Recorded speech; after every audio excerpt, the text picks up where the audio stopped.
Welcome friends, હું ફિરોઝ વિજ્ઞાની મુસ્લિમ high school શાળા પરિવાર અને લાયન્સ એકેડમી વતી તમારું અમારી આ યુટ્યુબ ચેનલમાં હાર્દિક સ્વાગત કરું છું. દોસ્તો, આજે આપણે ધોરણ 10 ની અંદર યામ ભૂમિતિમાં પ્રકરણ 7.3 ની ચર્ચા કરવાના છીએ. આપણે સ્વાધ્યાય 7.1 માં બે બિંદુઓ વચ્ચેનું અંતર શોધવાનું સૂત્ર એટલે કે AB બરાબર વર્ગમૂળમાં x યામની બાદબાકીનો વર્ગ વત્તા y યામની બાદબાકીનો વર્ગ આના દાખલા જોયા. સ્વાધ્યાય 7.2 માં વિભાજન સૂત્ર એટલે કે a x1 y1 b x2 y2 ને જોડતા રેખાખંડનું મધ્ય બિંદુ શોધવું હોય તો x યામનો સરવાળો ભાગ્યા 2 અને y યામનો સરવાળો ભાગ્યા 2 આ રીતે x અને y યામ મળ્યા. એ જ રીતે a x1 y1 b x2 y2 ને જોડતા રેખાખંડનું m1 જેમ m2 ગુણોત્તરમાં વિભાજન કરવાના યામની વાત કરી ત્યારે x બરાબર m1 x2 plus m2 x1 છેદમાં m1 પ્લસ m2 અને y બરાબર m2 y1 plus m1 y2 છેદમાં m1 પ્લસ m2 આ રીતે x અને y ના યામ વિભાજન બિંદુ તરીકે પણ મેળવ્યા. હવે આ ચેપ્ટરનો લાસ્ટ ટોપિક છે કે a x1 y1 b x2 y2 c x3 y3 આ ત્રણ શિરોબિંદુઓને જોડતા જે ત્રિકોણ ABC બને છે એ ત્રિકોણ ABC નું ક્ષેત્રફળ યામ ભૂમિતિની મદદથી કઈ રીતે શોધી શકાય. ત્રિકોણના ક્ષેત્રફળ શોધવાના ઘણા બધા સૂત્રો આપણે જોયા છે. ધોરણ 9 ની અંદર પણ આપણે હેરોનનું સૂત્ર વર્ગમૂળમાં s કૌંસમાં s minus a s minus b s minus c ગણીને આવ્યા છે. એની પહેલા પણ આપણે ત્રિકોણનું ક્ષેત્રફળ બરાબર 1/2 પાયો ગુણ્યા વેધ આ સૂત્ર પણ જોયું. અહીંયા આપણે યામ ભૂમિતિની મદદથી એને કઈ રીતે મેળવી શકાય એની ચર્ચા કરવાની છે. અહીંયા મેં એક એક્ઝામ્પલ લીધું છે. એક્ઝામ્પલને આપણે એના પછી જોઈશું. પહેલા એનું સૂત્ર જોઈએ કે a x1 y1 b x2 y2 c x3 y3 ને જોડતા રચાતા ત્રિકોણ ABC નું ક્ષેત્રફળ આપણે m મળે છે. તો ત્રિકોણ ABC ના ક્ષેત્રફળનું સૂત્ર છે ત્રિકોણ ABC નું ક્ષેત્રફળ બરાબર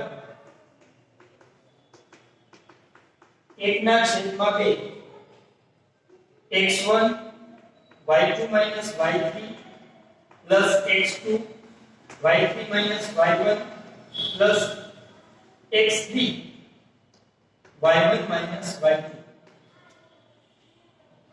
આમ જોશો તમે તો કદાચ આ સૂત્ર આપણે યાદ રાખવામાં એમ કે આવડું મોટું સૂત્ર, પણ આ સૂત્રને આપણે એકદમ ચપટી વગાડતા યાદ રાખી શકીએ એ રીતે એને યાદ રાખીએ. ફરીથી આ સૂત્ર લખું છું પણ થોડું ડિફરન્સ જોજો. ત્રિકોણ ABC નું ક્ષેત્રફળ બરાબર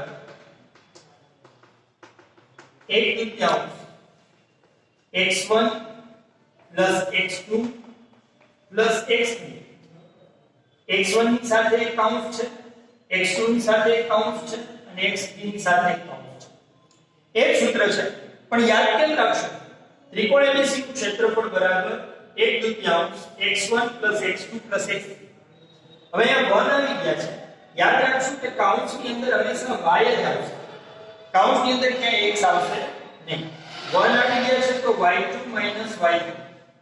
2 આવી ગયા છે તો y3 minus y1. 3 આવી ગયા છે y1 minus y2. થયું ના કરતા સરળ. હજી એને આપણે એના કરતા સરળ બનાવવા માટે 1 2 3 1 2 યાદ રાખીએ. શું યાદ રાખીએ?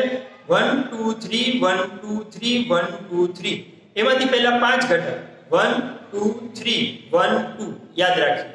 શું યાદ રાખીએ? 1 2 3 1 2. હવે જો એનો ઉપયોગ કઈ રીતે હું કરું છું ફરીથી એક વખત. ત્રિકોણ ABC નું ક્ષેત્રફળ બરાબર 1/2 કૌંસમાં x y minus y plus x y minus y plus x y minus y. શું યાદ રખાયું છે તમને? 1 2 3 1 2 1 2 3 1 2 3 આવી ગયું, પછી 2 3 1 2 3 1 આવી ગયું, પછી 3 1 આમ પણ યાદ રાખી શકાય. મેં તમને આ જ સૂત્ર ત્રણ રીતે સમજાવ્યું છે. 1 2 3 પછી 1 ને છેલ્લે જ આવે, 2 3 1 2 ને છેલ્લે જ આવે, 3 1 2. હજુ એક રીતે એને યાદ રાખીએ. ત્રિકોણ ABC નું ક્ષેત્રફળ બરાબર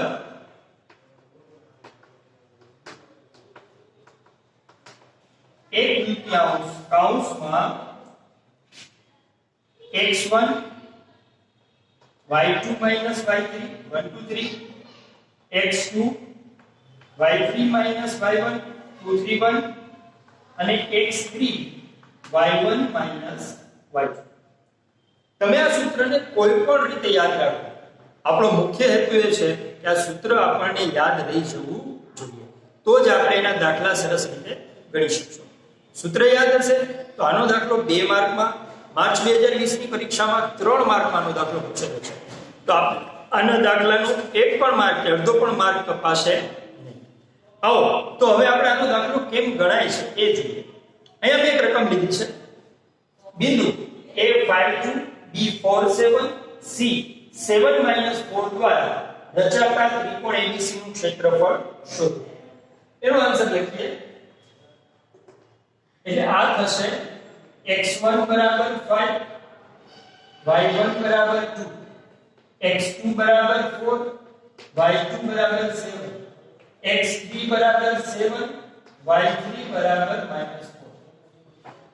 ત્રિકોણ ABC ના ક્ષેત્રફળનું સૂત્ર ત્રિકોણ ABC નું ક્ષેત્રફળ બરાબર 1/2 x1 y2 minus y3 x2 y3 minus y1 અને x3 y1 minus y2. યાદ રાખશો 1 2 3 1 ને પાછળ જવા દો 2 3 1 2 ને પાછળ જવા દો 3 1 2. અને જે સૂત્ર જે રીતે યાદ રહીએ એ રીતે તમે યાદ રાખી શકો છો. હવે આપણે કિંમત મૂકીએ. હવે હું ત્રિકોણના ક્ષેત્રફળને માત્ર ત્રિકોણ દર્શાવું છું. 1/2 x1 એટલે 5 2 3 એટલે 7 minus -4 પ્લસ x2 એટલે 4 y3 minus y1 એટલે -4 -2 x3 એટલે 7 y1 minus y2 એટલે 2 minus 7. હવે તો નોર્મલ છે. આનું જસ્ટ ખાલી સાદું પાડીએ. 1/2 5 ઓછે ઓછે વત્તા એટલે 7 plus 4 ઓછે ઓછે વત્તા એટલે -6 વત્તે ઓછે ઓછા એટલે -5. હવે આપણે કૌંસ છોડીએ એટલે ગુણાકાર કરીએ. ત્રિકોણ ABC નું ક્ષેત્રફળ બરાબર 1/2 7 ને 4 11 વત્તે ઓછે ઓછા 6 24 વત્તે ઓછે ઓછા 7 5 35. અહીં આપણે મળે છે 11 5 55. એટલે ત્રિકોણ ABC નું ક્ષેત્રફળ બરાબર 55 minus 35 અને 54. 35 અને 54 નો સરવાળો કરીશું તો 59 થશે. 5 ને 4 9 2 ને 3 5. ત્રિકોણ ABC નું ક્ષેત્રફળ બરાબર 1/2 -4 છેદ ઉડાડી દઈએ એટલે -2.